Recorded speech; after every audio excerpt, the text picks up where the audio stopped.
दोस्तों, एक बार एक छोटे से राज्य पर एक बहुत बड़े राज्य ने चढ़ाई कर दी। छोटे राज्य की सेना भी छोटी थी। गुप्तचरों ने जब सेनापति को इसकी सूचना दी तो सेनापति घबरा गया। वह फौरन राजा से जाकर मिला और सारी बात बताई।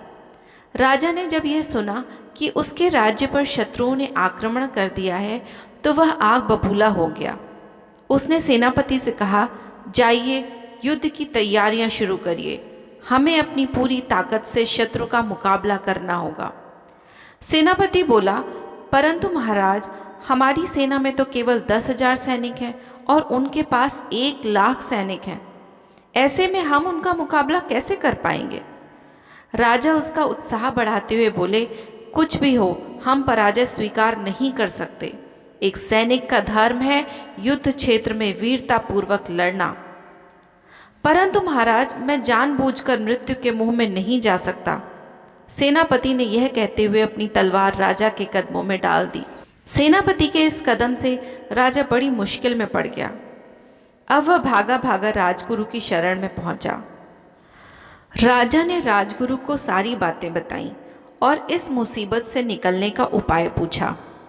राजगुरु ने कहा, राजन, सबसे पहले आप अपने उस सेनापति को कारागार में डाल दें, अन्यथा वह अन्य सैनिकों को भी हतोत्साहित कर देगा और जल्दी से जल्दी युद्ध की तैयारियां पूरी करें। हम स्वयं सेनापति की हैसियत से सेना का नेतृत्व करेंगे। राजा बोले, परंतु गुरुवर, आपने तो आज तक किसी भी शस्त्र को हाथ भी नहीं लगाया है, फिर आप युद्ध कैसे करेंगे? राजगुरु ने कहा, राजन, आप चिंता न करें, मेरे ऊपर विश्वास रखें। राजा के पास और कोई रास्ता भी नहीं था, इसलिए वह राजगुरु की बात मान गया। आधी रात को राजगुरु अपनी सेना को लेकर राज्य की सीमा की ओर रवाना हुए। जब वह राज्य की सीमा के पास पहुंचे तो वहां एक मंदिर था। राजगुरु ने सैनिकों से कहा, थोड़ा रुको, जरा अपने देवता से पूछ लूं कि हमारी जीत होगी या हार।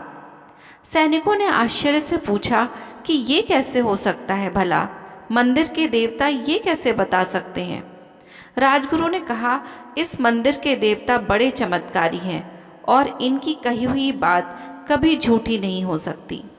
फिर राजगुरु ने अपनी जेब से एक चांदी का सिक्का निकाला और मंदिर के देवता को प्रणाम करके बोले, चित आया तो हमारी जीत और पट आया तो हार। यह कहकर राजगुरु ने सिक्का उछाल दिया। सैनिकों ने देखा तो सिक्का चित्त गिरा था। राजगुरु ने सैनिकों से कहा, साथियों, अब हमारे हारने का कोई प्रश्न ही नहीं उठता। पूरे जोश और वीरता के साथ लड़ो, देवता भी हमारे साथ हैं। सैनिक जोश और उत्साह से भर गए। फिर योजना के अनुसार वे रात के तीसरे पहर में आराम करते हुए शत्रुओं पर टूट पड़े। बड़ा भीषण युद्ध हुआ। सैनिकों ने अपनी पूरी ताकत झोंक दी। धीरे धीरे वे शत्रुओं पर भारी पड़ने लगे। उन्होंने ऐसी मार काट मचाई कि शत्रुओं के पांव उखड़ गए और वे भागने लगे। अंत में जीत उन्हीं की हुई। राजगुरु ने अपने सैनिकों को उनकी वीरता के लिए उन्हें बधाई दी और राज्य की ओर लौटने लगे। वापस लौटते वक्त सैनिक उसी मंदिर के पास रुके और उन्होंने मंदिर के देवता को धन्यवाद देते हुए कहा, आपकी कृपा से ही हमारी जीत संभव हो सकी है।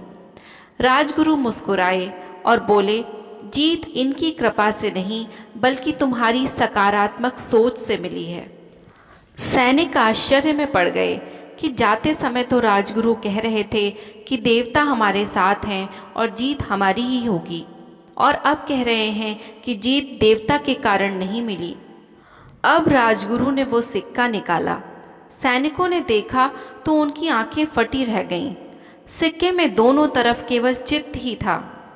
राजगुरु बोले, यदि मैं ऐसा नहीं करता तो तुम्हारे अंदर वो आत्मविश्वास नहीं पैदा होता जिससे तुमने 1,00,000 सैनिकों को हरा दिया। तुम्हारी एक सोच ने अपनी हार को जीत में बदल दिया। दोस्तों, हमारा पूरा जीवन हमारे ही सोच का आईना होता है।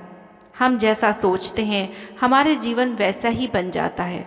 यदि हम सकारात्मक दृष्टिकोण रखेंगे तो मुश्किलों में भी अवसर मिलेगा और उन्नति की नई संभावना बनेगी।